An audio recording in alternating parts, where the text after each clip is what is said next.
Boa tarde, queridos, queridas, querida turma Flor de Lis. Hoje é dia 15 de abril de 2023. Nós vamos dar continuidade aos nossos estudos dos tópicos. Pela manhã, vocês tiveram aulas dos tópicos 5, 6 e 7. E hoje a gente vai trabalhar os tópicos 8 e 9.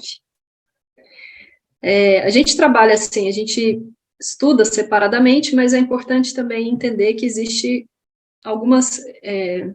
conversações entre os conhecimentos aí, e só é separado para a gente entender os conceitos.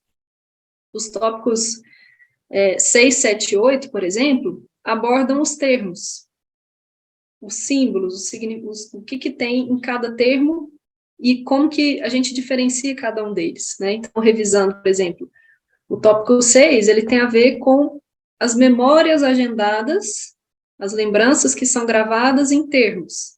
E termo aqui, a gente está falando de linguagem, a gente está falando do nosso idioma, a maneira como a gente conversa, as palavras, mas pode ser um objeto, pode ser um perfume, pode ser uma roupa. Algumas pessoas têm memórias atreladas a termos, por isso que é um termo agendado no intelecto. Depois vem o tópico 7, universal, particular e singular, que vem das matematizações, conjuntos, né, de coisas que tem em todo o universo, todo mundo, ninguém, todas as pessoas, universos particulares, algumas pessoas, nós aqui, essa sala com nós 5 é um universo particular, e o singular, que é quando unifica, né, esta pessoa, eu, você. Então, tudo isso a gente usa na nossa linguagem de uma maneira para a gente se comunicar, querendo dizer algumas coisas. Outras vezes a gente quer dizer uma coisa e sai outra. E aí a gente já está entrando no conceito do tópico 8, os termos quando são unívocos e equívocos. Unívoco é quando não tem dúvidas sobre a interpretação. Eu só tenho uma interpretação possível daquele termo. Então, e pode ser um termo, como eu disse, nas palavras, no idioma, no português, mas pode ser também um toque. Às vezes, uma pessoa que dá um aperto de mão, ela está cumprimentando com o objetivo único de saudar, né, de cumprimentar. Dependendo de quem recebe esse aperto de mão, aí a gente pode começar a ter as confusões. E aí que entram os termos equívocos, quando um termo pode ter mais de um significado, mais de uma interpretação. Às vezes a pessoa tenta dizer algo de um jeito e ela é interpretada de várias formas possíveis. E dizer que eu estou falando pode ser verbal, pode ser um comportamento, pode ser na arte. Então, como é que a gente vai usar isso no nosso estudo, na filosofia clínica, nos atendimentos? Investigando na estrutura de pensamento, na historicidade da pessoa, como que ela organiza os tópicos para se manifestar, os termos. Já repararam que algumas pessoas, por exemplo, como a Lúlia deve ter falado mais cedo, usam o universal querendo dizer singular. Então, aí a gente está tendo um exemplo de um termo equívoco. Ah, todas as pessoas são más. Será que todas as pessoas são más?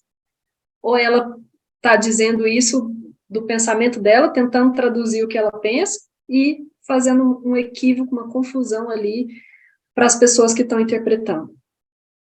Não, isso é uma ressalva que não significa que é errado, que é ruim, né? É sempre importante a gente lembrar que na filosofia clínica não tem esse juízo de valor de o que é bom, o que é ruim. São só maneiras da gente conhecer a pessoa e, às vezes, uma pessoa vai ter a equivocidade como um jeito de falar. São pessoas que, se você começa a dizer, olha, seja mais objetiva, fala isso especificamente, eu não entendi o que você quer dizer, a pessoa não consegue sair das equivocidades e ir para o unívoco. Ela fica dizendo uma coisa, falando outra, fica confuso, não é o jeito dela de ser e de falar. E, às vezes, é o contrário. Se você solicita que uma pessoa que usa muito dos termos unívocos, que ela diga, o que mais você está querendo dizer com isso? Ela, não, mais nada, é isso, ponto. A regra é essa, não tem dupla interpretação. Então, isso a gente vai investigar na historicidade, na estrutura de pensamento da pessoa, mas só trazendo um pouco para de onde vem, né? Assim, o estudo da linguagem tem muito a ver com esse lado com esses tópicos, com esses termos que a gente está começando a aprender, e nesse sentido está tendo, no curso de fundamentação filosófica que está passando com o professor Will, depois acessem lá, vou passar para vocês os links, está na etapa de estudar o Wittgenstein agora, que é muito, um dos autores, um dos filósofos que embasam muito a questão da linguagem. A nossa linguagem tem um jogo, tem um jeito de cada pessoa dizer o que está dentro e colocar para fora, ela vai estruturar numa lógica de linguagem, e a pessoa que está recebendo essa mensagem, essa informação, também vai entender num jogo de linguagem. Então, o Wittgenstein fala muito sobre como funcionam esses jogos, como as pessoas interpretam os signos, e a gente está nessa seara aí, né, dos termos e quando eles são unívocos e equívocos. Fazendo a leitura aqui do nosso livro, quem tiver com ele por aí, está na página 181, o conceito de termos unívocos e equívocos, diz o seguinte: aqui se objetiva investigar a eficácia da comunicação quanto à clareza ou à confusão, segundo a natureza, o propósito e o contexto dos jogos linguísticos utilizados pela pessoa. Letra A, unívoco significa haver nos termos ou signos utilizados apenas um sentido correto de interpretação estabelecido. Equívoco denota a existência de um ou mais sentidos possíveis de interpretação.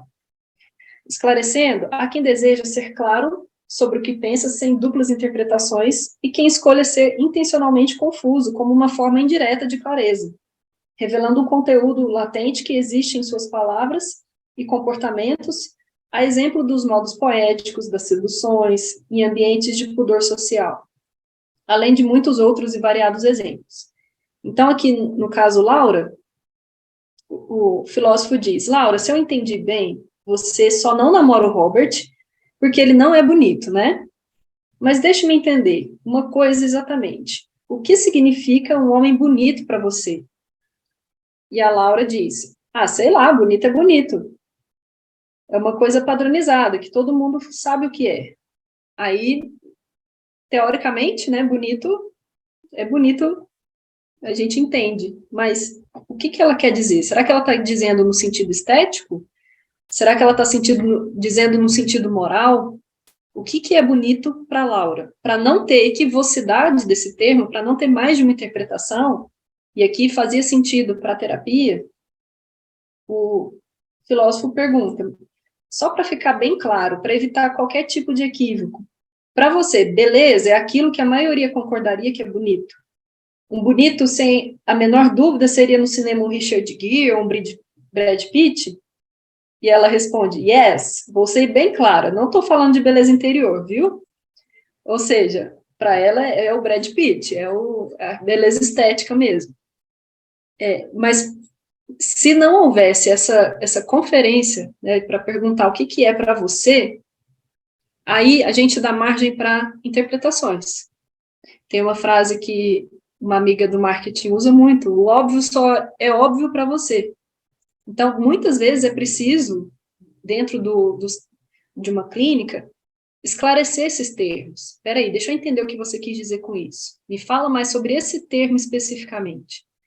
É mais um dos cuidados, né, quando a gente fala, inclusive, em relação ao espanto, ao patos, de não achar que você já sabe o que ela quer dizer, que a pessoa está dizendo.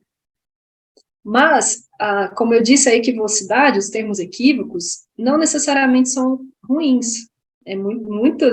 As piadas, por exemplo, fazem muito mais sentido quando tem uma dupla interpretação. Aliás, se for explicar uma piada, ela perde a graça. Da mesma forma, questões de erotismo, por exemplo, uma conquista, muitas vezes fica muito mais interessante quando é naquele implícito, no duplo sentido, um mistério que acontece. E aí, se você pede para a pessoa, né, explica o que você está dizendo, eu quero fazer sexo com você, poxa, perdeu toda a sensualidade, toda a graça naquele encantamento ali. Então, as equivocidades estão presentes na nossa vida, também como uma linguagem e uma lógica. Existem, por exemplo, linhas de raciocínio, de filosofia, o próprio budismo, o zen budismo, usam muito os paradoxos para dar lições, né, por exemplo. Eles falam de coisas que podem ter dupla ou muito mais de uma interpretação, que são aqueles koans. Coloca uma lição de moral que você, me explica isso. Não tem uma só explicação. Pode ser isso, pode ser aquilo. A gente teve um exemplo de um filme, o Karate Kid, né, que fala sobre isso. Tem um momento lá, acho que do filme 4, que a aluna do mestre Miyagi pergunta, o que você quer dizer com isso? Ele fala, a grama é verde e o sol é quente, alguma coisa assim. Ela fica assim com a cara de ué, como assim? O que ele está dizendo com isso? Então, é uma frase simples, vem muito do Zen budismo, essas lições, para dizer, a pessoa vai interpretar do jeito dela. As músicas fazem muito isso, a poesia tem muito essa brincadeira com o jogo de linguagem. Então, o que a gente faz com isso, sabendo disso, a gente observa. Enquanto terapeutas, como são os jogos de linguagem, como que essa pessoa se organiza para se comunicar. Quando ela vai se referir ao eu, ela fala nós, mas ela está falando dela, então a gente está misturando aí já o tópico 7 com o 8, ela está falando dela, eu sei que é um eu singular, mas ela está dizendo num termo equívoco que dá uma interpretação para ser mais de uma, mas na verdade ela está falando dela. Então, sabendo disso, na estrutura de pensamento da pessoa, eu sei que cada vez que ela for falar, nós fomos, eu sei que ela está falando dela, e não de nós, não tem mais de uma pessoa com ela. Esse é um exemplo. Outro exemplo, tenho aqui, se vocês quiserem acompanhar, eu vou abrir, vou compartilhar o caderno C do Lúcio Pachter, que ele traz um exemplo também para a gente ler juntos.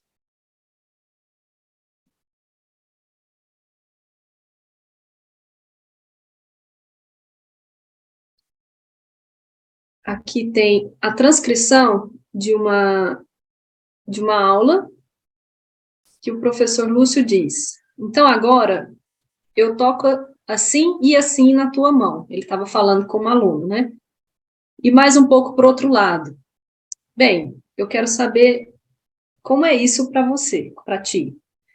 E ela responde, um carinho. Para mim é um carinho. Sinta a tua pele quente, sinta o toque leve. Para mim, isso é um carinho. Ok? O Pachter vai responder. Como ela está nomeando apenas um significado bem definido, eu posso considerar um termo unívoco. Aqui, um toque da maneira como ele fez nela, e ele perguntou, como é isso para você? Olha o cuidado de entender o termo para aquela pessoa. Expressei algo que estava em minha EP, e ela percebeu e assimilou, conforme o jeito dela, evidente, o que eu quis manifestar. O termo unívoco traz uma informação que não se confunde com outras, quanto a ter mais de um significado. Ele contém um significado determinado. Aí ele trouxe outro exemplo. Agora, se eu pego outra vez a tua mão e faço isso, aí descreve como ele fez. Acarinhou, dando tapinhas rudes na mão dela. Aí ela respondeu, não estou entendendo, Lúcio. O que tu não está entendendo? Ele perguntou. Sei lá, eu não acho que esse toque teu é carinhoso. Eu acho, talvez, não é hostil também. Não é nem uma coisa nem outra. Nossa, que confusão eu estou fazendo, é difícil explicar. Pachter responde, porque talvez seja um termo equívoco, ok? É mais ou menos como quando a moça ama um rapaz, mas está magoada demais com ele. Então, quando eles se encontram, ela o esbofeteia, dizendo ao mesmo tempo que o ama. O rapaz pode ficar confuso, sem saber como entender a expressão, o submodo informal dela. Aí ela responde, se eles tiverem intimidade, ele pode entender o tapa numa boa. Pachter diz, sim, então o termo seria, outra vez, unívoco, pois quem vai caracterizar se é unívoco ou equívoco é a pessoa. o termo pode ser equívoco para ele e não para ela. E aí ele diz, sim, quem caracteriza é o sujeito a quem recebe a mensagem. Enfim, são alguns exemplos de como diferenciar, e o Lúcio tem esse cuidado de mostrar com exemplos, né? Principalmente, não sei se vocês já tiveram a chance de observá-lo, de assistir alguma aula, ou de ouvi-lo, né? Ele sempre traz exemplos do dia a dia, da vida corriqueira. Então, observem que o termo aqui não foi palavra, foi um toque físico. E o Lúcio é muito carinhoso. Quando ele encontra as pessoas, ele abraça, ele pega no rosto, ele pega na mão. Então, sabendo da estrutura de pensamento do Lúcio, como ele é afetuoso e ele demonstra o afeto, né, tópico 4, com tópico 3, né, com toque, com carinho, isso para ele é carinho, a gente interpreta com esse termo unívoco. Eu sei que quando ele faz isso, ele tá sendo gentil, está sendo carinhoso, afetuoso. Mas aí, né, vamos levar para um outro lado também equívoco, que já vai para a equivocidade. Aquela polêmica lá do monge do Dalai Lama, como é que foi muito polêmica, né? Sem querer trazer a discussão para cá, mas só para apontar como um gesto, um símbolo ali que dizendo o pessoal é cultural, mostrar a língua, tem toda essa tradição, se transformou numa grande equivocidade, numa grande confusão, e com sérios problemas, né, inclusive para ele e para muitas pessoas, quando aquilo pode ser interpretado, e foi interpretado por muitas pessoas como um ato de pedofilia, como um crime. Então, assim, dividiu opiniões, ficou, né, assim, difícil de dizer é isso, porque é realmente uma questão muito complexa. Então, a gente tem um exemplo aí que a mesma coisa pode ter muitas interpretações e muitas equivocidades. Às vezes, um beijo pode significar carinho, para outra pessoa vai ser outra coisa. Tem músicas que falam, né, um beijo tem, às vezes, um gosto de mordida, uma mordida tem um jeito de beijo, um tapa pode ser carinhoso, dependendo de como é feito. Então, isso é trazido nessa lógica aí das linguagens e das interpretações. Eu vou interromper aqui para passar um vídeo também para a gente conversar um pouquinho. Gostaria de ouvir como é que está sendo para vocês a introdução desse tópico 8. Vou pausar aqui. Uma colega do grupo aqui perguntou quando a pessoa diz coisas que na terapia, muitas vezes ela está ali explicando, está falando, e o terapeuta não entendeu, né, assim, ou está imaginando muitas possibilidades, e para ter certeza daquilo, o que ela faz, como é que ela vai saber o que ela está dizendo. A gente ainda vai chegar lá na frente, na parte da prática, né, e como fazer isso ao vivo mesmo, né, com alguém, ou entre alguma terapia, algum atendimento, mas primeiro, a gente só vai perguntar quando for relevante. Vai ter a etapa lá na frente de enraizamento. Dentro das etapas que a gente segue, a primeira delas é a colheita da historicidade, em que essa pessoa vai narrando a história de vida pela ótica dela, que a gente já viu em outras aulas, e tudo que eu tiver dúvida, que, nossa, isso aqui eu não entendi muito bem, e que for pertinente com o assunto último, que é a questão que realmente vai ser trabalhada na clínica, a gente vai suspendendo, vai separando para depois tirar dúvidas. Então, aí, passando essa etapa de historicidade, vem os dados divisórios, que a gente divide a historicidade por etapas, por divisões de tempo, né, vai na infância, vai dos 5 aos 10 anos, depois do trecho que ela mudou de uma cidade para outra, vai diminuindo o intervalo para aumentar a profundidade, e só depois que finalizar essa parte, e às vezes até mais de uma vez, passando dados divisórios, lá na frente a gente chega em enraizamento. Enraizamento significa em direção às raízes, a profundidade daquelas questões. É onde a gente vai aprender ainda mais a tirar dúvidas com a pessoa. E sempre tomando um cuidado para não enraizar em focos de dor, em pontos que ali, quando você pergunta, talvez seja muito doloroso, né? E aí sim entra quando for relevante, porque não adianta, né? Às vezes a pessoa está com hemorragia, a gente quer tirar a cutícula dela. Então, a gente tem que ser cuidadoso no enraizamento, não apenas nesse ponto de não enraizar em ponto de dor, mas focar no que realmente vai ser interessante para ser trabalhado. E isso vai, aí sim, essa etapa aqui que o professor, né, no exemplo que ele trouxe aqui, você disse sobre o Robert ser bonito, me fala mais sobre isso, o que, que é bonito para você? Ele sentiu, né, de alguma forma, esse termo parecia, na historicidade da Laura, ela tinha confusões em relação ao Robert, se ele era um possível namorado, se ele era sua amiga, ela estava confusa em relação a isso, era uma das questões que ela tinha trazido, então ele queria entender melhor, deixa eu entender o que, que é bonito para você, ou seja, tinha relevância em relação à questão que ela estava trazendo. E aí ele pediu, deixa eu tornar esse termo unívoco, eu quero saber para ela como é isso. Então, assim, mesmo que a gente tenha dúvidas, depende da etapa da clínica para a gente tirar essas dúvidas, porque às vezes uma pergunta, não só pelo fato de poder enraizar em ponto de dor, essa é uma questão, mas a outra é quando a gente muda o fluxo de intencionalidade dela. A pessoa estava indo em uma direção para contar uma história, aí a gente, não, deixa eu tirar uma dúvida, me fala sobre o que, que você quis dizer com isso, por exemplo. A gente interrompeu, aí a pessoa vai falar disso e vai lembrar de outra coisa, então o fluxo que ela estava indo de intencionalidade vai ser afetado, entende? Então é só um cuidado para não usar os enraizamentos em momentos diferentes. As perguntas podem ser feitas, não tem problema, desde que esteja na etapa correta, né? Eu vou compartilhar duas imagens aqui para a gente ver um exemplo de dois exemplos de equivocidade.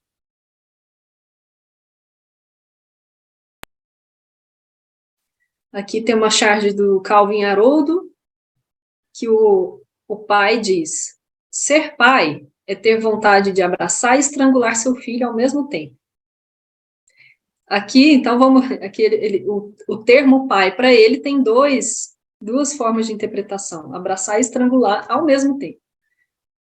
Então, imagina atender esse pai, né, assim, e trabalhar com essa complexidade, né, por exemplo, se for um papel existencial, tópico 22, e como isso aparece na clínica, né, eu atendo muitas mães, como são confusos os sentimentos, muitas vezes, quando muitas vezes tem uma culpa sobre o precisar descansar e achar que aquilo não é o momento, aí ela está sendo uma péssima mãe porque ela está descansando, ou ela achar que ela tem que ficar 100% por conta do filho e não pode mais se dedicar a si, e isso vai gerando confusões ali no papel existencial dela de ser mãe, ela não consegue mais ser outra coisa que não mãe.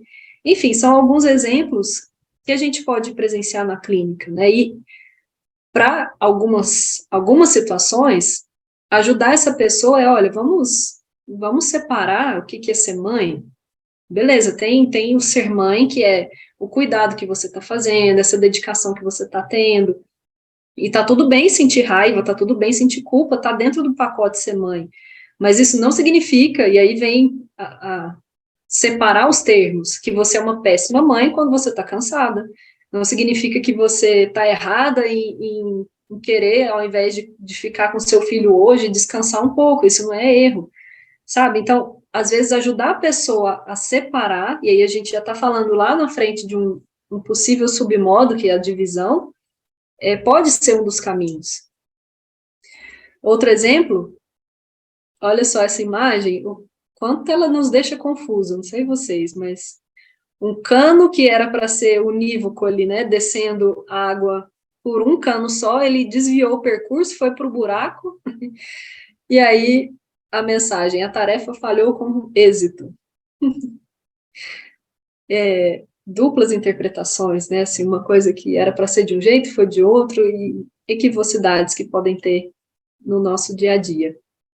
Vou interromper mais uma vez a gravação para a gente assistir um vídeo e bater mais um papinho sobre esse assunto.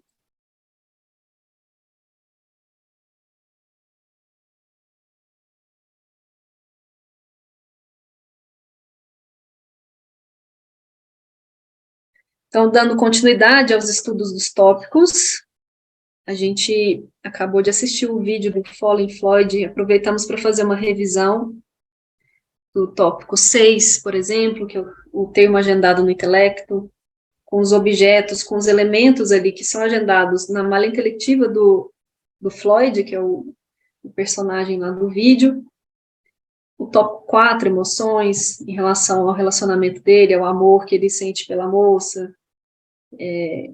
Enfim, dá para ver os estados de potência, os momentos em que ele está junto com aquele instrumento e que para ele tem vinculação na parte sensorial também, tópico 3, ele está no mundo dele, né, cantando, fluindo ali com a música, tocando o trompete, e aquele é o universo dele. Enquanto ele está potente, tem cor, as pessoas que passam ficam felizes quando ouvem a música dele, quando ele estava feliz, a sala cheia de elementos, cheia de cartazes que faziam referência, mais uma vez, o tópico 6, com os elementos que conversam com a identidade dele, né? E depois ele foi caindo quando viu a questão do fora, que ele tomou aquela moça que estava com outro rapaz, e guardou no anel a memória, a lembrança e toda uma vivência que estava atrelada ali ao tópico 4, no tópico 6. Aí a gente vai entrar, já vou dar introdução, no tópico 9, que é discurso completo e incompleto. Discurso completo, discurso tem a ver com uma vivência. A gente pode avaliar isso na linguagem, na vivência da pessoa. O completo é quando tem início, meio e fim. Quando a gente vê uma linha que começa e termina. E incompleto é quando é fragmentado. Tem início, pode ter meio e não tem fim. Então, assim, trazendo isso para a nossa realidade e dando o exemplo aí do vídeo do Fallen Floyd, para a moça, provavelmente aquela relação terminou ali. Ou até ela já estava com outra pessoa e ele não sabia, mas ela não tinha, pelo menos aparece, não tinha interesse em se casar com ele, né, e continuar essa relação. Então, para ela pode ser um discurso completo. E para ele aquilo não acabou. Ele continuava gostando dela, ele ainda estava sofrendo, ele gostaria, né, pelo sofrimento ali, de estar com ela. Toda vez que ele via um casal se beijando, alguém, até ele viu no restaurante o cara pedindo a moça em casamento e foi servir o vinho lá, derramou o vinho nela, provavelmente ficou na abstração, lembrando da ex-namorada dele, sofrendo. Então, provavelmente a gente tem um exemplo aí de discurso incompleto, quando uma relação que não terminou, que para ele ainda estava continuando. A gente pode perceber isso na vida de diversas maneiras, né? Como tanto na linguagem, a gente vai fazer a leitura do livro aqui para ver o conceito mesmo, mas tanto na linguagem, pessoas que a gente observa na fala, que ela começa e conclui uma ideia, por exemplo. Olha, estou falando, aí mesmo que ela seja interrompida, tá, deixa eu continuar o que eu estava falando e encerrar um assunto. A gente percebe isso na comunicação da pessoa, quando ela tem começo, meio e fim. Algumas outras pessoas não têm isso, elas começam e lembram de outra coisa, e aí abre uma janelinha, tipo aquelas abas do computador que vão abrindo, abrindo, abrindo, e começa a falar de uma coisa, aí muda de assunto, não encerra aquele, vai para outra, aí lembra de outra coisa e vai abrindo, abrindo, abrindo, abrindo, abrindo. A gente tem um exemplo aqui na linguagem de um discurso incompleto, quando não tem um desfecho, um encerramento. E, mais uma vez, lembrando que isso não significa que é algo ruim ou algo bom, nem no completo e nem no incompleto. A gente vai olhar para a historicidade da pessoa e o quanto isso está potente ou não para ela. Pode ser que, para a pessoa que precisa encerrar ciclos, precisa de desfechos, se você dizer para ela, não, né, isso é para toda a vida, deixa em aberto, a pessoa sofre. Então, e às vezes é o contrário, às vezes a pessoa está tão fechada nos ciclos que ela se aprisiona, ela não vê mais saída, por exemplo. Então, eu dei exemplos da linguagem, né, quando a gente fala e encerra, mas também é possível ver isso na vivência, no discurso existencial. Pessoas que têm ciclos que precisam ser encerrados. Eu comecei um curso, eu vou até o fim. Comecei um filme, eu vou até o fim, mesmo que eu não esteja gostando desse filme, mas eu preciso encerrar. Uma série, um livro. Tem pessoas que precisam, que são assim, do início ao fim. A gente observa na historicidade, às vezes, ciclos que tem delimitadamente, assim, certinho, começo, meio e fim. Outras pessoas são o oposto disso, que começam várias coisas ao mesmo tempo, não terminam, que vão, começam um livro, aí do livro tem até recebi um vídeo da colega essa semana mostrando como que uma pessoa estuda, né, que ela começa a ler um vídeo, aí começa a ver um vídeo, vê um autor que é citado, aí pega esse autor, vai abrir o artigo que ela citou, aí vai ler o texto, do texto tem uma outra citação, vai abrindo, vai abrindo, vai abrindo, quando vê, nossa, nem sei aonde que eu estava, onde é que eu comecei isso. E tem pessoas que fazem isso com a vida. Começa vários cursos ao mesmo tempo, às vezes no relacionamento, abre vários relacionamentos, a gente vê hoje uma mudança da nossa base categorial, estão falando mais sobre não monogamia, sobre relacionamentos abertos, que não necessariamente tem que fechar, encerrar em duas pessoas, pode ser uma relação poliamorosa, por exemplo, a gente tem um exemplo aí de discurso incompleto. Pessoas que têm fôlego curto, começam uma coisa, não, muito longo, não quero terminar isso não, chega, já deu, já foi o suficiente para mim. Na minha vivência, eu tive a experiência de ir abandonando alguns cursos que não faziam mais sentido para mim. Larguei um doutorado lá no meio do caminho, e quando eu fui fechar, saí, porque tem um procedimento de sair da faculdade, a moça secretária, mas você não quer deixar suspenso, né, para voltar depois? Eu falei, não, para mim já deu. Ou seja, para mim era um discurso completo. Para mim, mesmo que eu não tenha encerrado, pego o diploma e finalizado o curso, na minha vivência, foi um desfecho. Eu já aprendi o que eu tinha que aprender, já não faz mais sentido com o meu tópico 22, papel existencial, já não me via mais naquele lugar. Então, foi uma finalização ali. Assim como o outro, eu tive mais de um curso que eu fiz isso. Na minha vivência, abrir coisas é muito tranquilo. Eu começo uma coisa, aí abre outro projeto, disso abre outra ideia, dessa ideia eu quero fazer mais 1000 coisas, mas dessas 20 coisas, provavelmente 2, 3 ou 4 que vão ser de fato encerradas.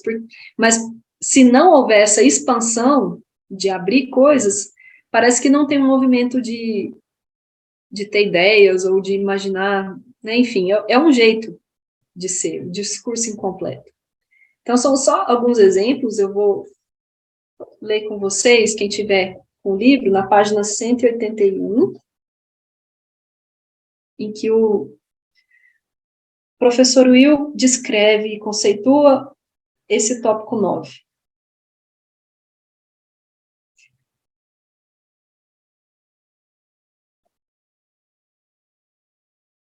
Ele diz o seguinte: discurso completo e incompleto. Discurso no sentido de vivência, tomando as experiências do partilhante pelos limites da sua linguagem.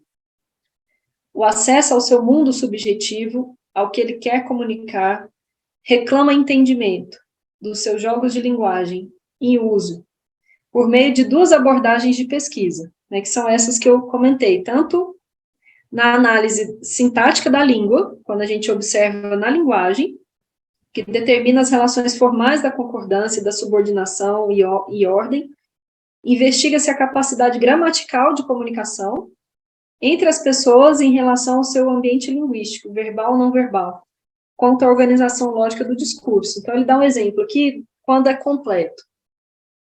Se integral, conclusiva, subjetivamente satisfatória entre o partilhante e aqueles com quem se comunica, haverá um discurso sintático completo. Algumas estruturas de pensamento são rígidas e outras flexíveis quanto à exigência dessa completude nas relações que se estabelecem. Algumas pessoas, quando estão conversando, elas reclamam uma conclusão. Elas pedem, deixa eu terminar de falar, eu não concluí meu raciocínio. Eu estava indo numa linha e você me interrompeu, eu gostaria de terminar. Tem pessoas que não ligam para isso, elas são interrompidas, um entra, depois entra, igual aquela mesa de domingo na família, geralmente, que tem, pelo menos na minha família, é uma loucura, né? As pessoas vão, uma cortando a outra, lembrei disso, o outro lembra de outra coisa, e se você não concluir, tá tudo bem. Mas, para algumas pessoas, isso é uma angústia, quando elas não têm um desfecho. Um exemplo de incompleto, na página 182, gera uma confusão no ouvinte sobre as intenções e informações transmitidas pelo emissor. Com uma grave insuficiência no processo de comunicação, haverá um discurso sintático incompleto. É bom lembrar que muitas demandas clínicas e erros de julgamento acontecem, de alguma forma, por mau uso gramatical da linguagem do seu nicho linguístico próprio. Deve o filósofo clínico estar sempre atento à hermenêutica do discurso e à filosofia da linguagem na historicidade do partilhante.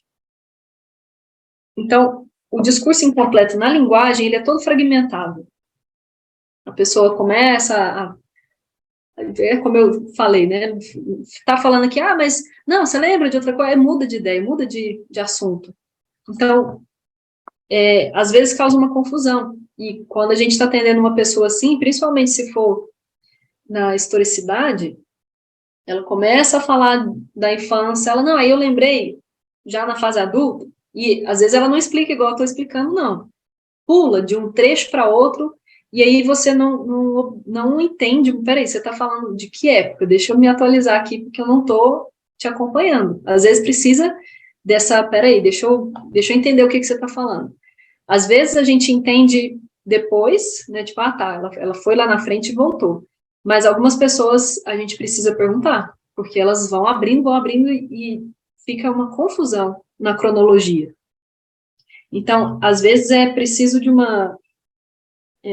um pedido mesmo, por favor, tente não fazer saltos, mas ainda assim, é o jeito dela, né? E outro tipo é quando tem pela análise da língua.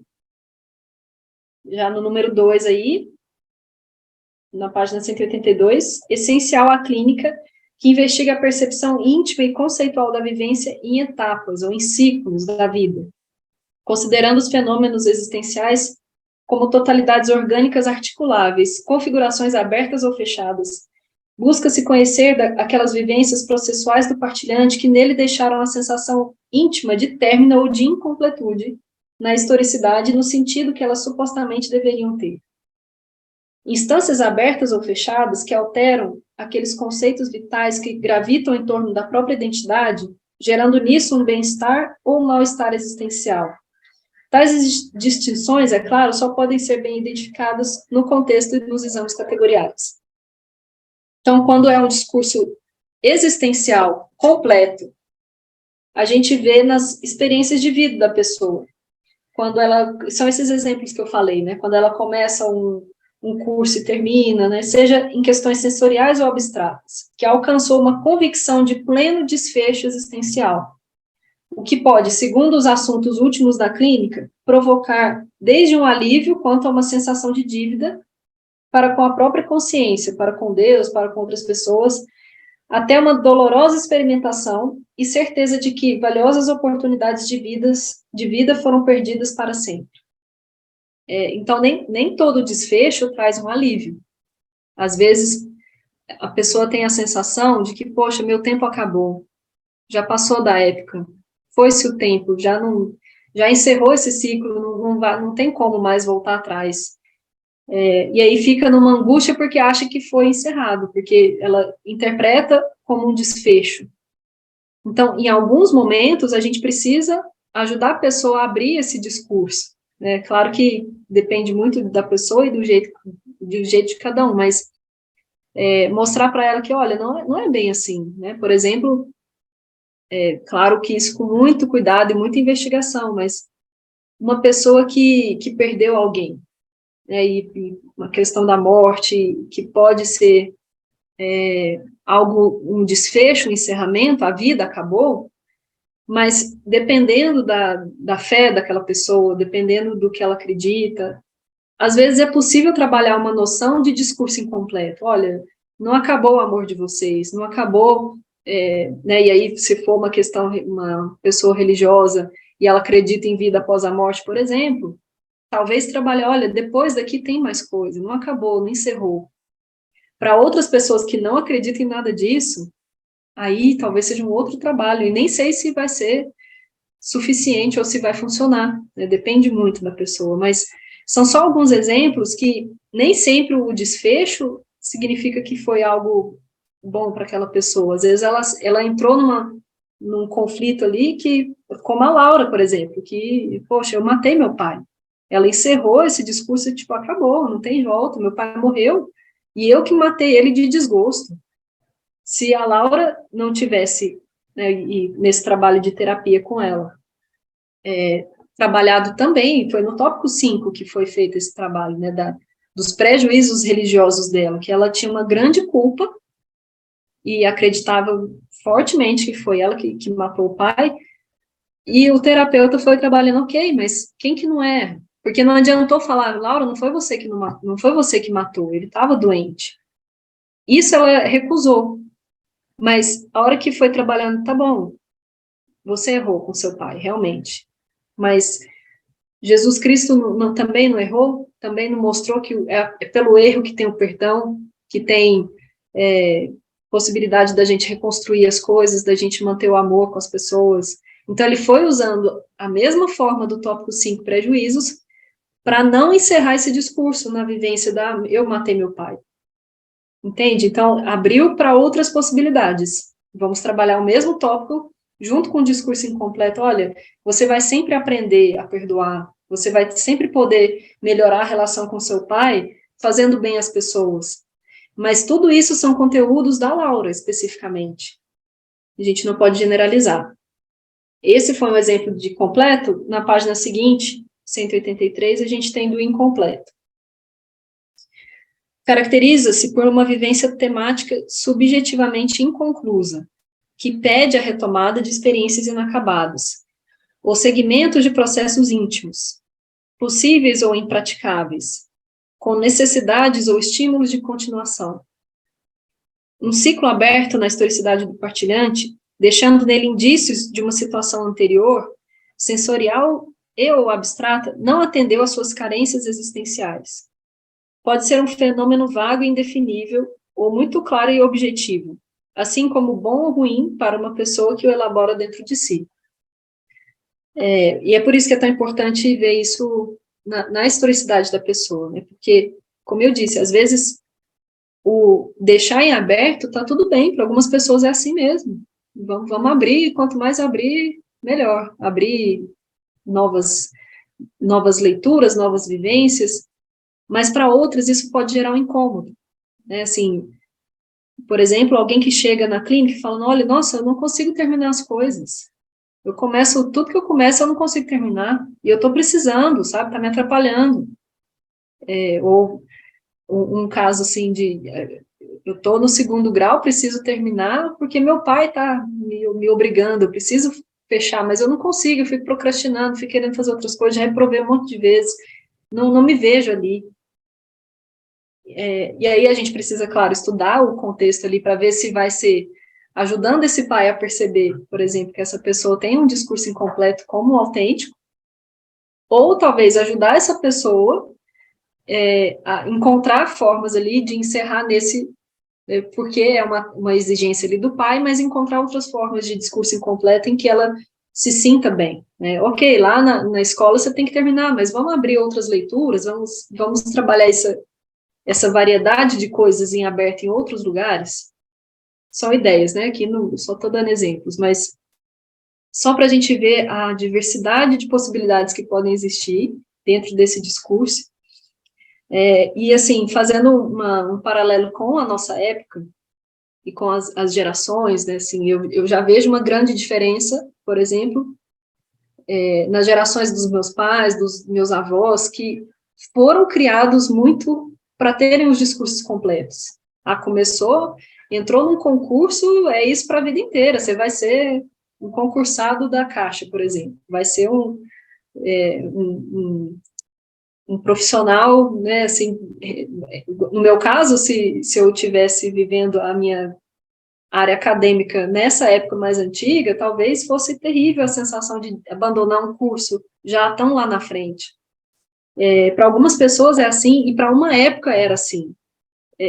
O Bauman fala muito sobre isso, sobre a liquidez das relações, porque hoje em dia, aí muda muito dessa geração já dos anos 90, 2000 para cá, e cada vez mais a sensação que dá é que tem incompletudes em tudo.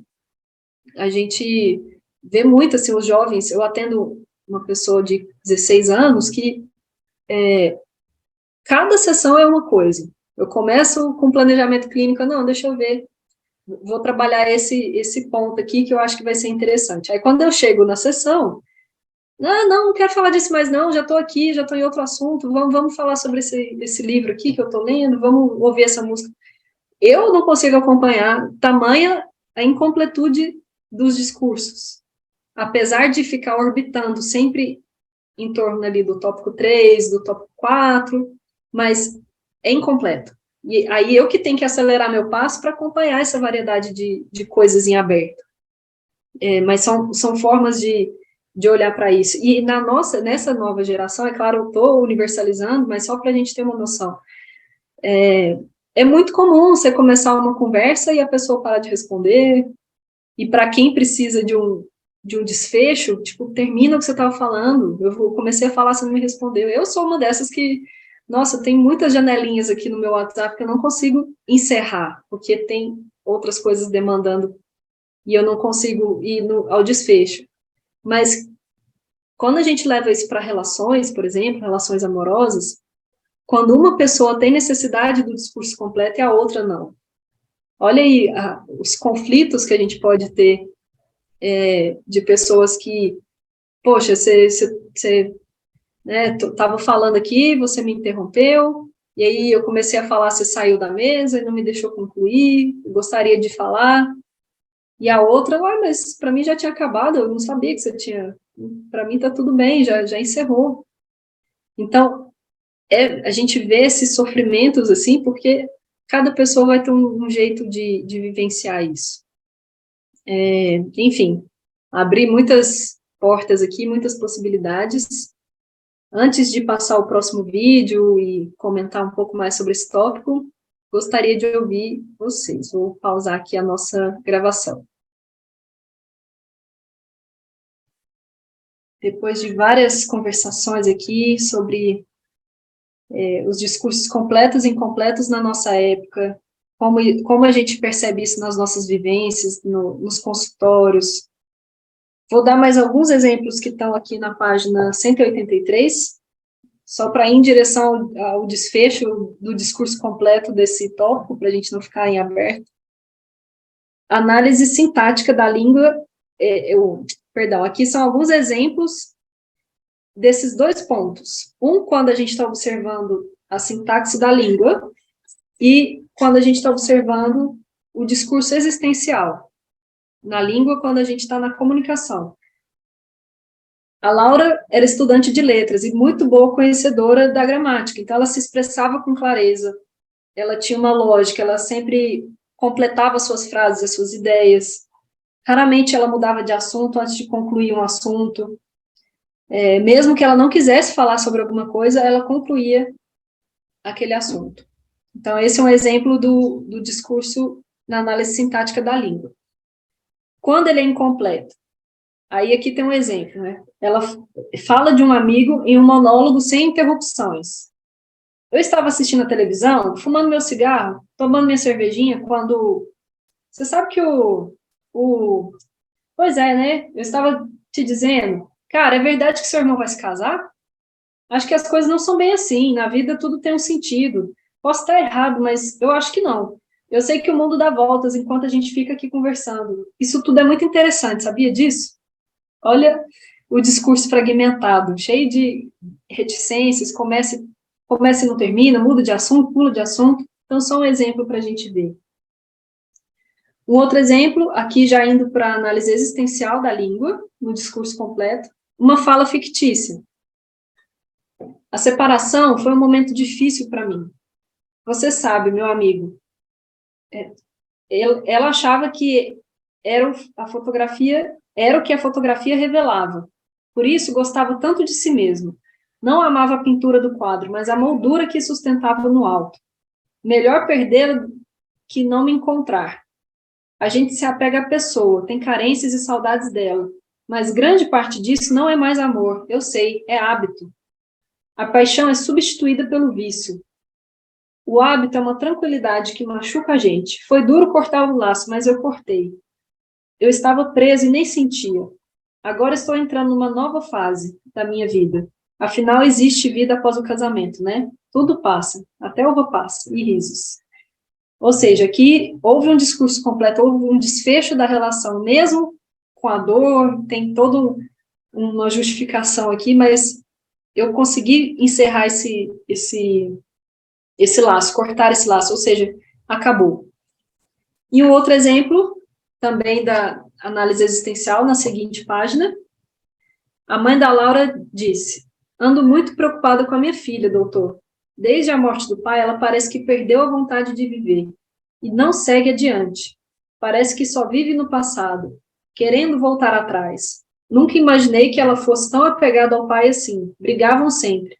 Ela vive deprimida, trancada no quarto o dia inteiro. Parece que o mundo dela parou.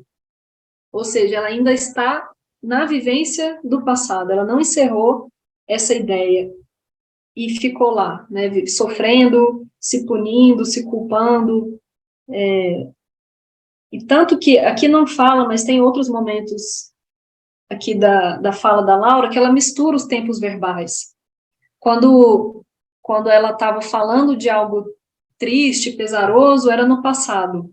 Ah, quando eu saía com os meus amigos, uma sensação assim, quando eu tinha vida, era assim, era no passado. E depois, quando ela contava sobre coisas que ela gostava, tipo assim, mesmo que ela não estivesse fazendo, ela falava, eu corto meu cabelo toda semana, todo mês, como se fosse no presente. Então, foi uma observação do terapeuta em relação à maneira como ela se comunicava no passado e no presente. E isso pode mostrar, assim, o que está aberto e o que está fechado. Às vezes a pessoa tem os dois discursos na mesma estrutura de pensamento, só que para alguns conteúdos estão em aberto, para outros estão completos, né? Então, uns incompletos, outros incompletos. Foram alguns exemplos, e eu vou passar um vídeo agora do Lúcio, comentando sobre essas incompletudes e completudes. Depois de uma grande conversação, nós ouvimos 2 vídeos do Lúcio sobre os discursos completos, as incompletudes. Depois estudamos juntos a música Drão, do Gilberto Gil, fizemos as nossas interpretações aqui do discurso completo e incompleto, uma riqueza de contribuições, mostrando, assim, né, do ponto de vista de cada um de nós aqui, como para alguns pode ser a interpretação de um discurso, de um encerramento ali pela separação, mas que também pode ser incompleto quando tem uma mudança, né? Saiu de uma etapa para outra, saiu da separação, mas o amor continuou e ficou um discurso incompleto. Fizemos vários comentários em relação a isso, em relação a como algumas pessoas precisam dos desfechos na vida, dos discursos completos, por exemplo, em rituais de cerimônias de luto, quantas pessoas ficaram desamparadas do discurso completo nessa época de pandemia, por não poderem se despedir, por não poderem ter aquele momento de encerramento da noção, de encerramento da vida, compartilhada com outras pessoas. Enfim, muitos processos assim que precisam, ou a pessoa reclama um desfecho, né? Relacionamentos que terminam de uma forma inapropriada para aquela pessoa, que ela precisaria de uma conversa, de um olho no olho, e às vezes aquilo acaba sem um desfecho, sem um encerramento, por mensagem, ou até sem falar nada, e as pessoas continuam reclamando um desfecho.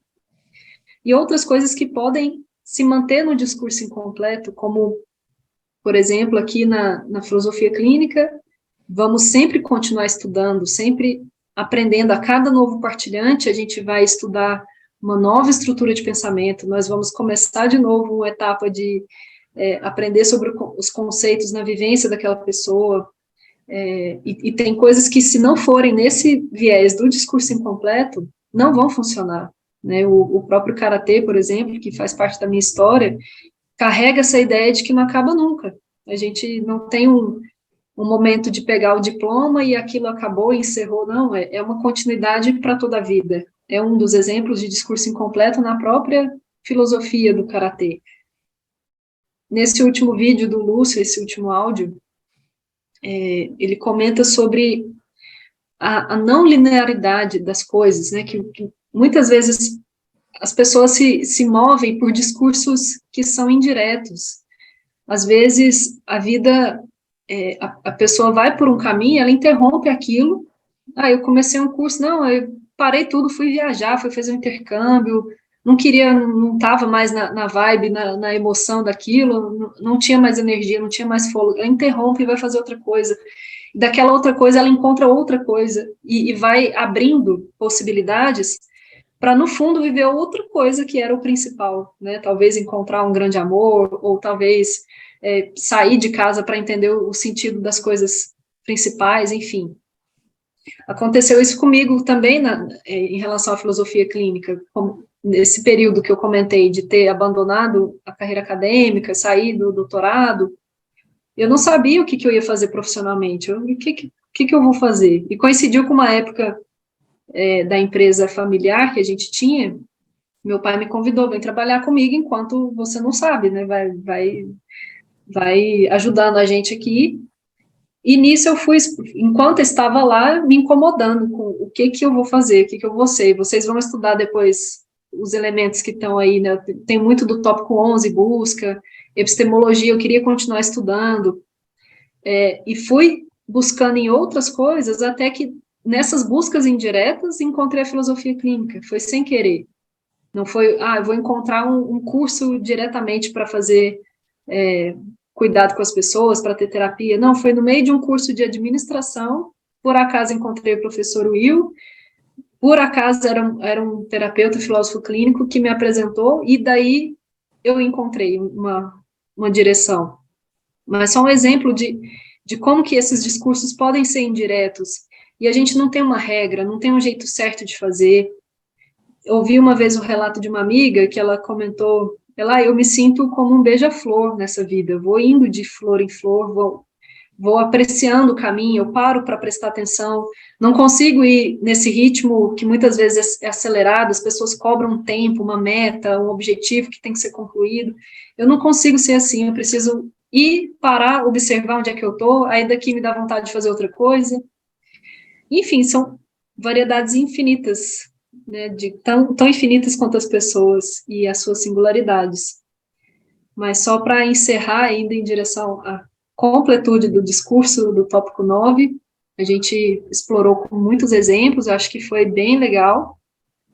Vou abrir para mais últimas considerações aqui, para a gente se despedir, mas gostaria de ouvi-los e despedir de vocês. Vou pausar aqui a nossa gravação.